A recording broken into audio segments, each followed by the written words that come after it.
Welcome back to So You're Interested In, the show where I break down an artist's discography in order to give you, the viewer, the best possible jumping off point in order to get into their catalog. On this installment, we will be combing through the discography of the noise rock legends, the Jesus Lizard. Yes, the Jesus Lizard, you idiot. Sorry, it's still a top 10 band shirt of all time, it just had to be said. Originating in Austin, Texas, and eventually relocating to Chicago, Illinois, the Jesus Lizard were kings of the underground scene. With hard-hitting, teeth-rattling, post-hardcore goodness, the Jesus Lizard blazed a trail since their inception in 1987. Despite their cult-like success, the band truly never hit the airwaves, and that's even after doing a split single with a little band called Nirvana. And while this highly influential group is praised by many, there is still a huge chunk of music enjoyers who have never been indoctrinated into their manic and sarcastic tunes. And because I am such a nice guy, to help you uninformed heathens out, I'll be recommending 2 albums and 3 individual tracks that I think you should be listening to if you want to delve into the crazy world of the Jesus Lizard. First things first, the albums.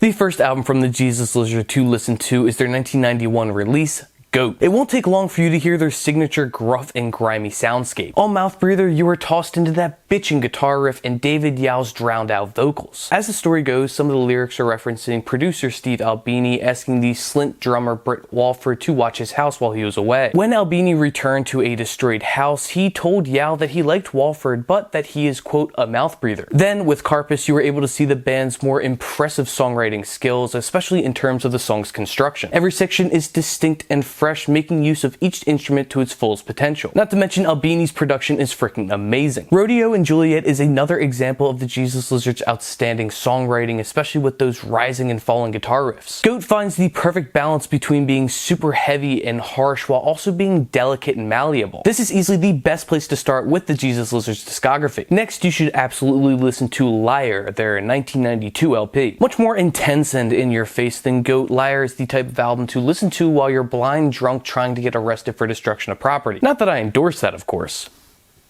Kicking off with Boilermaker, the sonic blasts hit you hard and blow you back while Yow's barking vocals are spit right in your face. There's just something special about a singer who you can never quite understand what they're saying. Then the track Puss is much more of an anthem than it really ever should be. Dare I say that it is catchy and near danceable with its percussion, bass, and muted guitar strikes. The song Rope is a punched up noise rock track, but it feels like it could almost be getaway music at certain points. It's as unhinged as any track by the Jesus Lizard, making it a must listen. Liar is certainly the next logical step when listening to the discography with its off-the-wall antics and adventurous songwriting. This is not a record to skip over. And now that we covered the albums, let's talk about the tracks.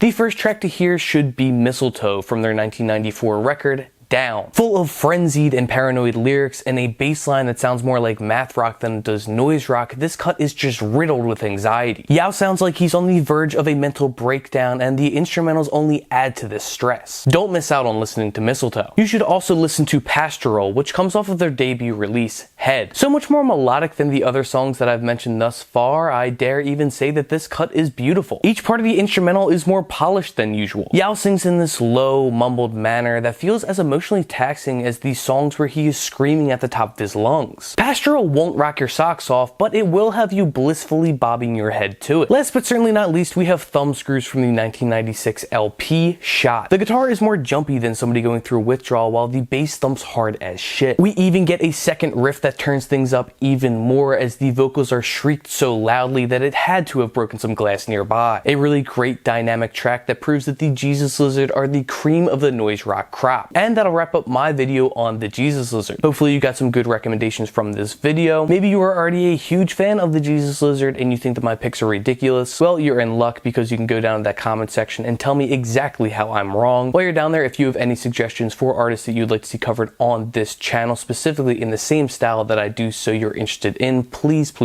leave them in the comments. I have a solid backlog of videos written out and planned already, but I'm always open to suggestions from the viewers, so shoot your shot and we'll see what happens. Aside from that, while you're down there, make sure to subscribe for more videos just like this every single week, alongside videos like Stacks of Wax, a series where I go through my record collection and show off what I got. Also, I keep forgetting to say this, but all of the albums and tracks that I mentioned are in the description box below. That's about all that I have to say, so to put a nice little bow on things, make sure that you go out and support your local record store along with the local artists in your area. And until I see you next time, happy listening.